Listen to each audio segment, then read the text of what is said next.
The Ecumenical Pharmaceutical Network is a faith-based organization or network that focuses on supporting churches that are running pharmacies or dispensaries on pharmaceutical issues. And so we have a membership of church health associations at country level. Those are umbrella organizations of the faith-based run hospitals and facilities at country level. But the other members that we have are drug supply organizations that again are run by churches. These come together and they form part of what the Ecumenical Pharmaceutical Network is, and popularly called EPN.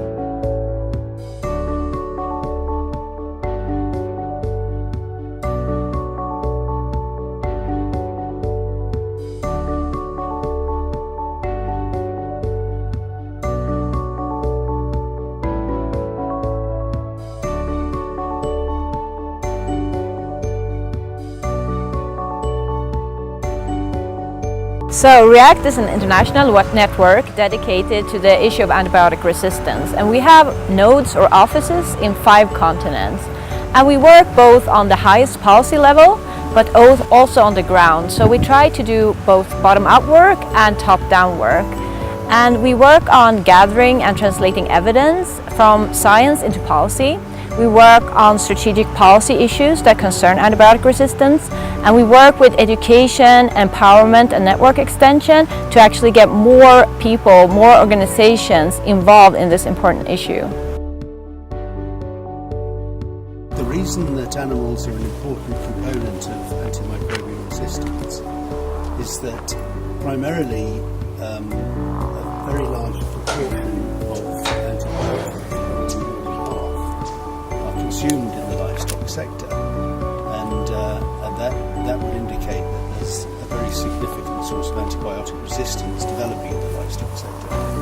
The other important thing is that antibiotics are often used in subtherapeutic doses, and the very nature of livestock production systems, where you have very large numbers of genetically similar animals, would suggest that low doses of antibiotic use would provide perfect conditions for antimicrobial genes to develop and to propagate within those systems. The most bad problems in our country about antimicrobial resistance is that when we see the problem in view of the people have no good awareness about antimicrobial resistance, how to use antimicrobial in good way. So they use it without prescription. They go to the market and take them and use them inappropriately. So we have a very high burden of irrational use of antibiotics in our people. The ordinary Nigerian can have access over the counter to buy antibiotics on their own without prescription.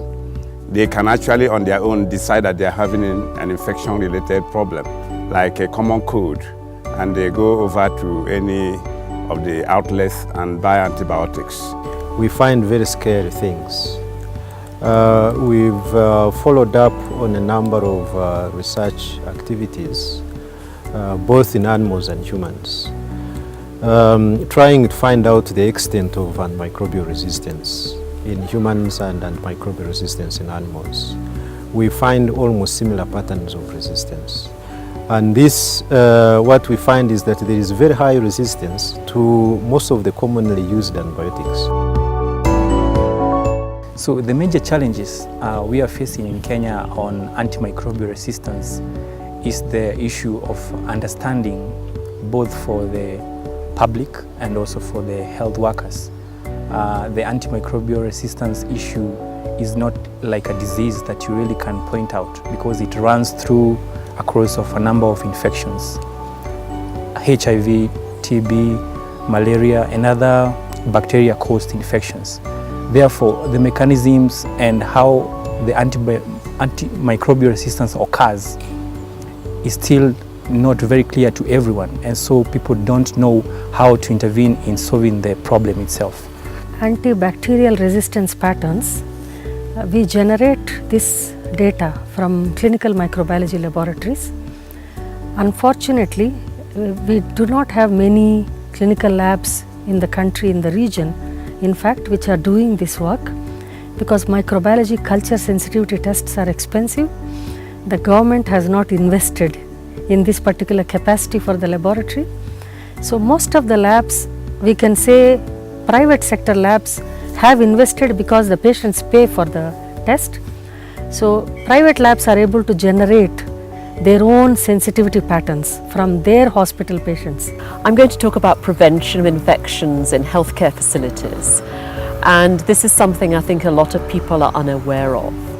And in hospitals, if people get infections which is from other patients, often they are very resistant to antibiotics. So if staff don't wash their hands after they've been helping a patient and they go to another patient, they can then transfer the infection.